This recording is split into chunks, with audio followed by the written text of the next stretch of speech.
The sun peeked over the distant ridge as my truck rumbled down the narrow gravel path that twisted through the far end of my ranch. The tires kicked up soft clouds of dust, the morning air crisp and still. A pair of deer stood frozen in the field, watching me with mild curiosity before darting off into the brush. I hadn't been out here in a while, not since winter, and I could already feel that sense of freedom beginning to settle into my bones. This part of the property had always been my favorite, 40 acres total. But the lake tucked away in the southeast corner was the real gem. Untouched, quiet, completely mine. I parked the truck beneath a stand of sycamores, their broad leaves already casting patches of shade across the dewy grass. The lake shimmered just beyond, its surface glassy, in the morning light. No wind, no noise, no signs of other people. Exactly what I'd been craving. I grabbed the tent from the truck bed, along with my cooler and a folding chair, and started setting up. The plan was simple. 2 days, no screens, no office calls, no HOA emails pestering me about mailbox colors or inconsistent front yard. Aesthetics. Just me, some grilled sausages, maybe a fishing rod, and the sounds of the wild. I had just finished setting up the tent and was working on a fire ring with some stones when I cracked open my first beer. Not that I needed an excuse, this was my land after all. My grandfather had bought it in 1973 with money he made from his welding business.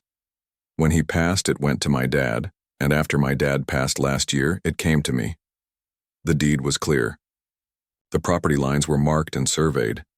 This lake, the road leading to it, and the 10 acres surrounding it were all outside the boundary of the Willow Creek Homeowners Association.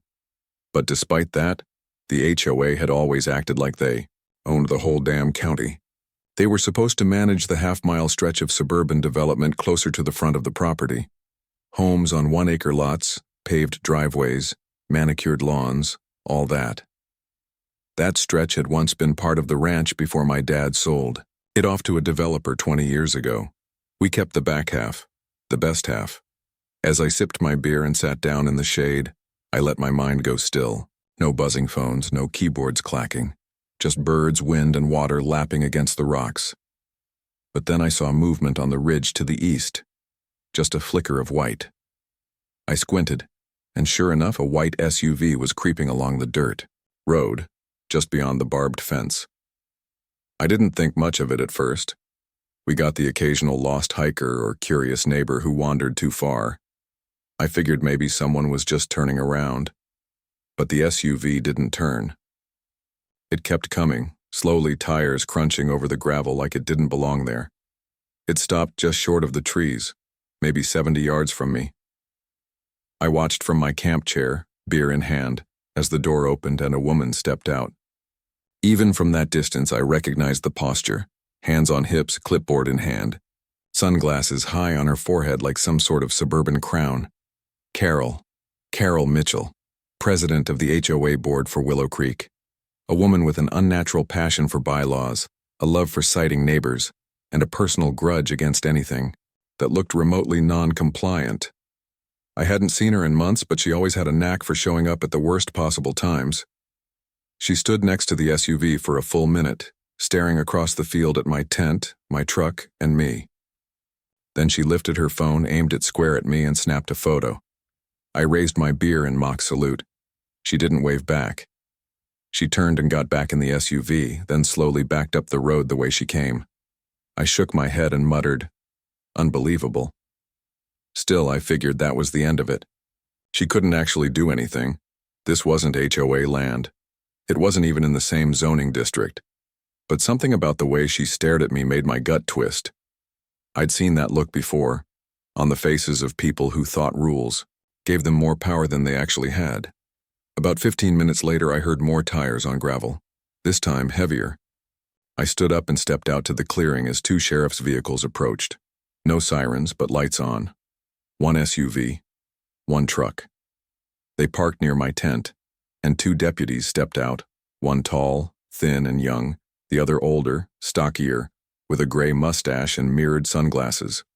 I kept calm, hands visible, beer tucked away. I wasn't doing anything illegal. Still, the sight of law enforcement approaching my campsite made my chest tighten. Afternoon, sir, the older one said. We received a report of someone camping on private property. I stared at them for a second before answering. This is private property, mine. You the landowner? The younger deputy asked, flipping through a clipboard. I am, I said, pulling out my wallet and handing over my ID. Jonathan McBride. This land's been in my family for over 50 years. They took the ID and glanced at a printed map they'd brought with them. The older one tilted his head slightly. You mind if we see some proof of ownership? Just to clear things up. I walked over to my truck, opened the glove box, and pulled out the manila folder I always kept, handy just in case. Inside was the full property survey, deed, and plat map. I handed it over without a word. They studied it for a few minutes in silence. Then they started murmuring to each other, pointing at boundary lines and checking the topographical markings. The younger one nodded slowly. According to this, he said, you're not only on your own land, but this lake and the surrounding 10 acres are completely outside HOA jurisdiction. I crossed my arms. Exactly. The older deputy glanced over his sunglasses.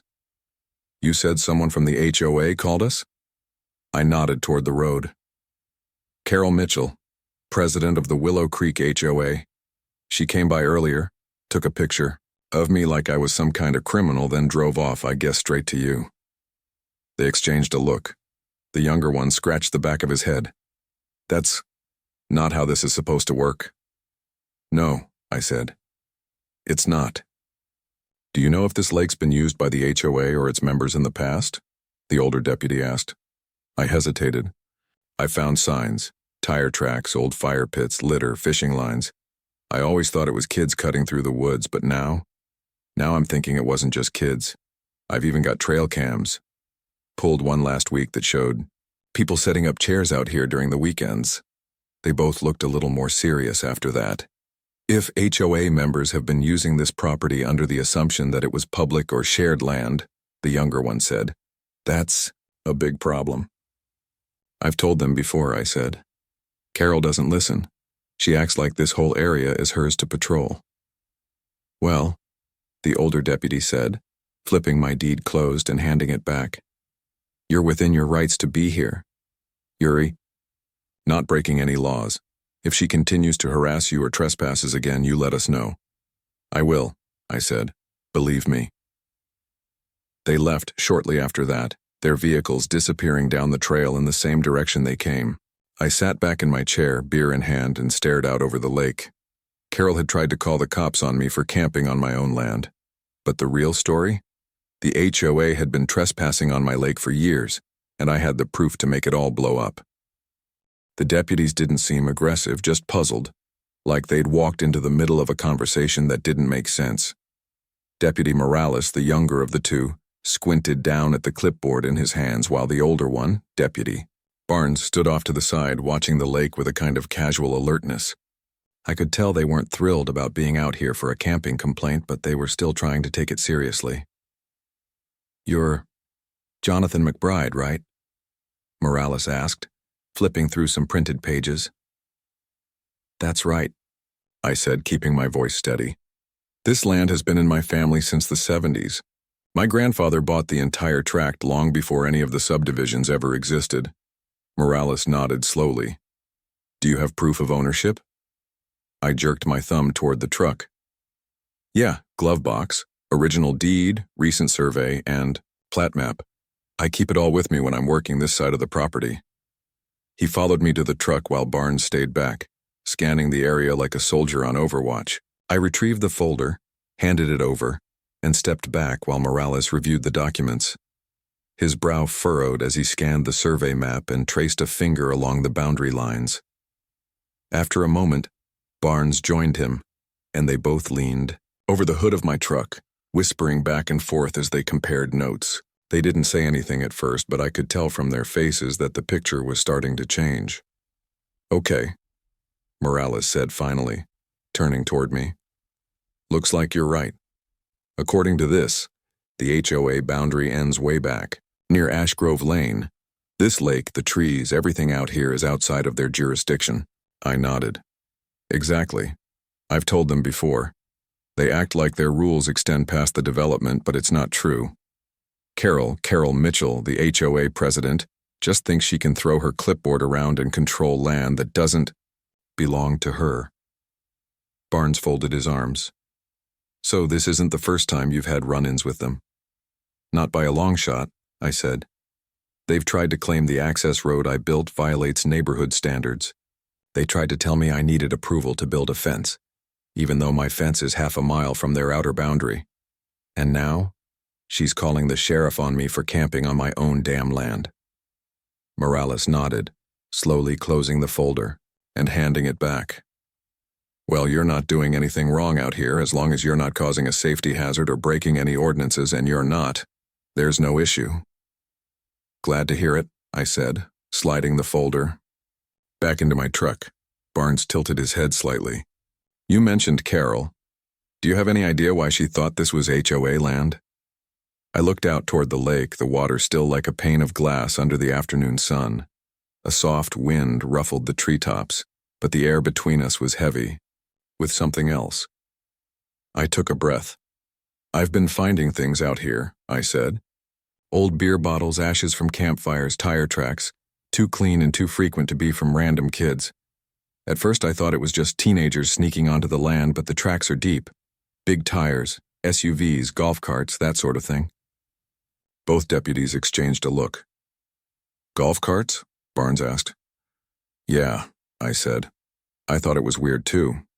But last week I pulled the footage from one of my trail cameras. It's mounted about 50 feet up that ridge over there. You can see a group of people unloading folding chairs from the back of a cart. Not kids, adults, middle-aged. One of them looked a lot like Carol. Morales frowned. You have that footage with you? Not on me, but it's stored. I've got the SD cards back at the house, multiple clips over the last 2 months. Morales pulled out a notepad. If what you're saying is accurate, and members of the HOA have been entering this property without your permission, that could qualify as trespassing, especially if they were using it for recreation. That's what I'm starting to think, I said. They've been treating this lake like it's part of the community park or something, setting up chairs, fishing. There was even a big pile of burned logs last month. Someone had a bonfire out here. That doesn't happen by accident. Barnes's face had gone still. So they've been using your lake like it's public, and then when you come out here to camp, they report. You? Exactly. There was a long pause. Morales finally said, Well, you've got solid documentation of your ownership. You're within your rights. But if you want us to take any formal action, we'd need you to file a report. I'm thinking about it, I said. To be honest, I was just planning to let it go. But calling the cops on me for using my own land, that crossed the line. Barnes stepped forward, taking his sunglasses off. His voice was quieter, more serious. If you've got evidence that an organization or its members have knowingly and repeatedly entered your private property without consent, that's not just a nuisance. That's liability, especially if someone gets hurt out here. I've been worried about that, I said. This terrain isn't exactly safe. There are snakes, drop-offs near the north side, even some old fencing wire buried under the brush. If some HOA member brings their grandkids out here and someone gets hurt, guess who they're blaming? You, Morales said flatly. Exactly. He handed me a card. My direct number's on there. If you decide to move forward, we'll need to collect the footage and document the area. Take photos of anything you think shows prior use, fire rings, trash, tire ruts, anything like that. I'll do that, I said, taking the card. Barnes looked around one last time. You sure you don't want us to have a little chat with Carol? I smiled a little. Not yet. I think it'll be more fun if I talk to her myself. They both chuckled at that, then started making their way back to the vehicles. As they climbed into their trucks and drove off, I watched the dust trail linger in the sunlight, slowly fading back into the silence. The calm returned, but something had shifted. It wasn't just about a false report anymore. It wasn't just about Carol being overbearing or clueless. This was about years of quiet entitlement, about a group of people thinking they could claim something just because no one had told them no. I sat back down in my camp chair and stared at the water. My lake, my land. How many times had they driven their golf carts down here, unpacked coolers and lounged under the trees? How many family picnics had they held out here without a single thought about whose land they were standing on? And how long had Carol known? The more I thought about it, the clearer it became.